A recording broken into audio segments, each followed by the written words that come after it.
Handicapper Steve here, handicapping the racing from Colonial Downs here on Tuesday. It's the 12th of July, 2022. I'm going to look at the fifth race from Colonial, but before I get on to that, remember to please follow me on Twitter at HorseRacingKid5 for more selections for race courses around the world, and I mean it around the world. Let's look at the fifth race from Colonial, which is allowance optional claimer, purse $80,000. Race for fillies and mares, 3-year-olds and upwards, never won 2 races of the main claiming starter, or which never won a state bred race, or which never won 3 races. Optional claim price $50,000 here. We have a dozen horses, a good group of a dozen horses heading to the outer turf course. The distance of ground of 1,700 meters, or mile 1/16th on the Colonial outer turf course. 1,700 meters, 1 mile 1/16th.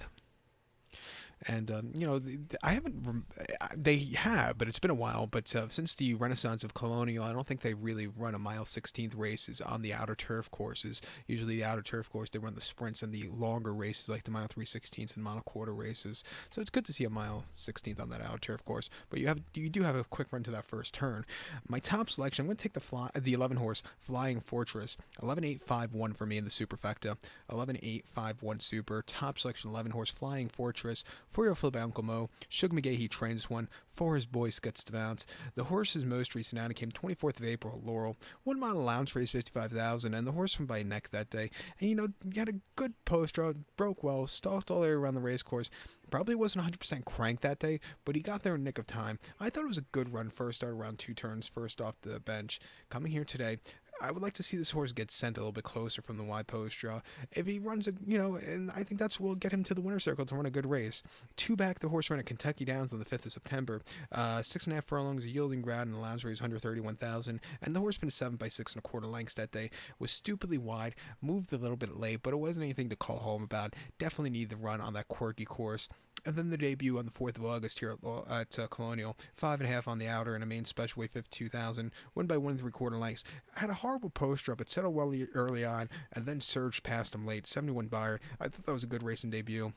Training well at Belmont. We'll definitely use this horse in the multis along with the 8-horse RM. Michael Stidham trains this 4-year-old for the Med Munnings. Trevor McCarthy comes from New York to ride this one. Most recently, first off the bench, allowance race $40,000 at Delaware over the mile. The horse won by 3 3/4 lengths that day, and basically from a tracking position.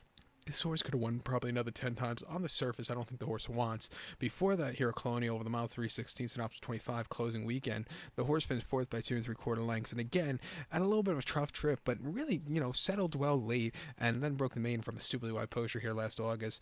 I like, the lightly raced horse. His buyer's up to scratch. 8-1. Let's definitely use him in the late pick 5 with a 12% takeout what begins with this race. But to recap my selection for the 5th from Colonial, let's take the 11 horse Flying Fortress. Give kudos to the 8 horse Aram. 11.851 super. 11.8 in your multi race. So good luck to all. Please follow me on Twitter at HorseRacingKid5. Good luck, everybody.